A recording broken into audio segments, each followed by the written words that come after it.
जय श्री कृष्ण। राधे राधे। आप सभी भगवत प्रेमियों को प्यार भरा राधे राधे। आज की इस वीडियो में हम लोग यह चर्चा करने वाले हैं कि कब से प्रारंभ है चैत्र नवरात्रि, जो कि आप सभी को पता हो कि इस पूरे वर्ष में 4 बार नवरात्रि आती है। 2 गुप्त नवरात्रि, एक अश्विन मास की नवरात्रि और एक चैत्र मास की नवरात्रि। नवरात्रि 9 दिन में माँ आदिशक्ति अम्बा जगदम्बा के पूजन का विशेष दिवस है। भक्तजन यदि सच्ची निष्ठा और दृढ़ विश्वास, दृढ़ भाव से माँ की आराधना कर लेते हैं तो उनके सकल मनोरथ पूर्ण हो जाते हैं। तो आइए हम सभी भक्तजन बड़े ही प्रसन्नचित भाव से यह जानते हैं कब से प्रारंभ है चैत्र नवरात्रि। इस बार माँ का वाहन क्या है, कौन सी राशियाँ होंगी मालामाल और कौन से जातकों के लिए माँ आदिशक्ति कर रही है विशेष, उनके ऊपर बरसावेंगी विशेष कृपा। आइए जानते हैं उनके ऊपर बरसावेंगी विशेष कृपा। आइए जानते हैं। सबसे पहले आपको बता दें, जो नवरात्रि का दिवस होता है, माँ दुर्गा के 9 स्वरूपों की पूजा आराधना करने का फल है और 9 दिन का समय पूजा आराधना करते हैं और उसका फल भी माँ आदिशक्ति हमें ज़रूर से ज़रूर प्रदान करती हैं। इस दौरान नवरात्रि व्रत करने से व्यक्ति के जीवन में सकल दुख कष्ट दूर होते हैं और उनकी समस्त मनोकामनाएं पूर्ण होती है। जीवन में सुख समृद्धि का आगमन होता है। माँ दुर्गा की पूजा से न केवल मानसिक शांति प्राप्त होती है बल्कि शारीरिक और आत्मा की शुद्धि भी होती है। इस बार आपको बता दें, माता रानी का कौन सा वाहन है, कौन सा वाहन हमारे लिए शुभ है और कौन सा वाहन हम सभी भगवत प्रेमियों को माँ आदिशक्ति की विशेष कृपा किस प्रकार से प्राप्त कराता है। चैत्र नवरात्रि का पर्व हर वर्ष श्रद्धा और उत्साह के साथ बड़े ही प्रसन्नचित भाव से भक्त मनाते हैं, लेकिन इस वर्ष एक विशेष बात है कि जो इसे और भी बेहद खास और महत्वपूर्ण बना दे रही है। इस बार माँ आदिशक्ति अम्बा जगदम्बा की सवारी के रूप में हाथी पर सवार होकर माँ आ रही हैं। हाथी पर हिंदू धर्म में देवी दुर्गा की सवारी का विशेष महत्व है और इस बार उनका हाथी पर सवार होकर आना विशेष शुभ संकेत माना जा रहा है। भारतीय संस्कृति में शांति, समृद्धि और स्मृति का प्रतीक माना जाता है।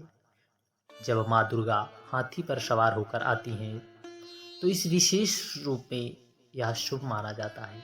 इस बार सवारी का मतलब है कि इस समय देश में शांति और समृद्धि का आगमन लेकर आएंगी। चैत्र नवरात्रि के दिनों में माँ की पूजा करने का विशेष महत्व है। आइए जानते हैं पूजा की विधि, क्या नियम है, क्या प्रावधान हमें करने चाहिए।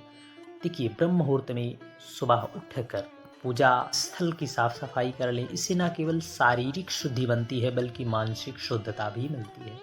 पूजा स्थल में शुद्ध करने के बाद गंगा जल का छिड़काव करें और पूरे स्थान को शुद्ध करें और वातावरण में सकारात्मक ऊर्जा का संचार हो। देवी माँ को जो जो चीज़ें आप माँ को पसंद है उससे आप माँ को भोग अर्पित करें। सबसे विशेष बेहद महत्वपूर्ण हो जाता है माँ भगवती को लाल पुष्प और चुनरी, इसको समर्पित भक्तों को जरूर करना चाहिए क्योंकि चुनरी और लाल पुष्प माँ आदिशक्ति को विशेष रूप से प्रिय है। इस बार चैत्र नवरात्रि 29 मार्च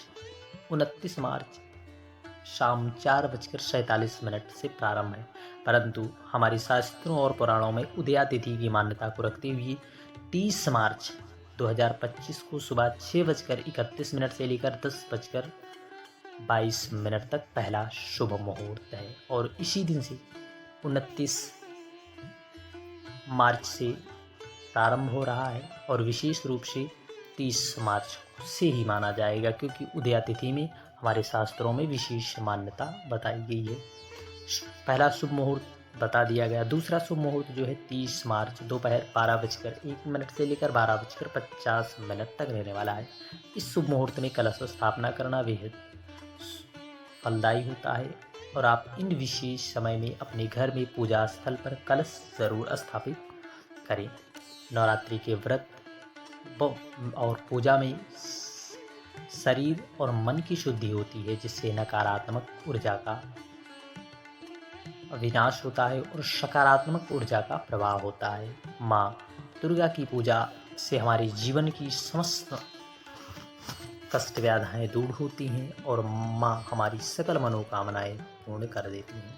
नवरात्रि के दौरान व्रत पूजा करने से समाज में आपकी प्रतिष्ठा और मान सम्मान बढ़ता है। माँ आदिशक्ति की कृपा और करुणा से आपको भागवत चिंतन करने का भी समय माँ आदिशक्ति अवश्य प्राप्त कराती हैं और आपका सदा सर्वदा मन भगवान के नामों माँ आदिशक्ति के गुणगान में लगा रहता है।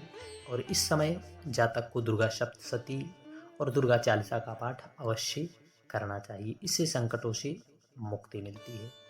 और अंत में माँ दुर्गा से अपनी गलती की क्षमा मांगते हुए माँ से यही प्रार्थना करें, हे माँ हमसे जो त्रुटियाँ हों पूजा पाठ में उसे क्षमा अवश्य करें। और इस नवरात्रि में अखंड दीप का विशेष महत्व है। आप अखंड दीप अपने घर में सामर्थ्यता हो तो अवश्य दीपदान करें और अखंड दीप अपने घर पर अवश्य प्रज्वलित करें, परंतु इस बात का विशेष ध्यान रखें कि गौ माता के घी से ही दीप का प्रयोग करें, वरना आप बाजार के लाए घी का प्रयोग न करें।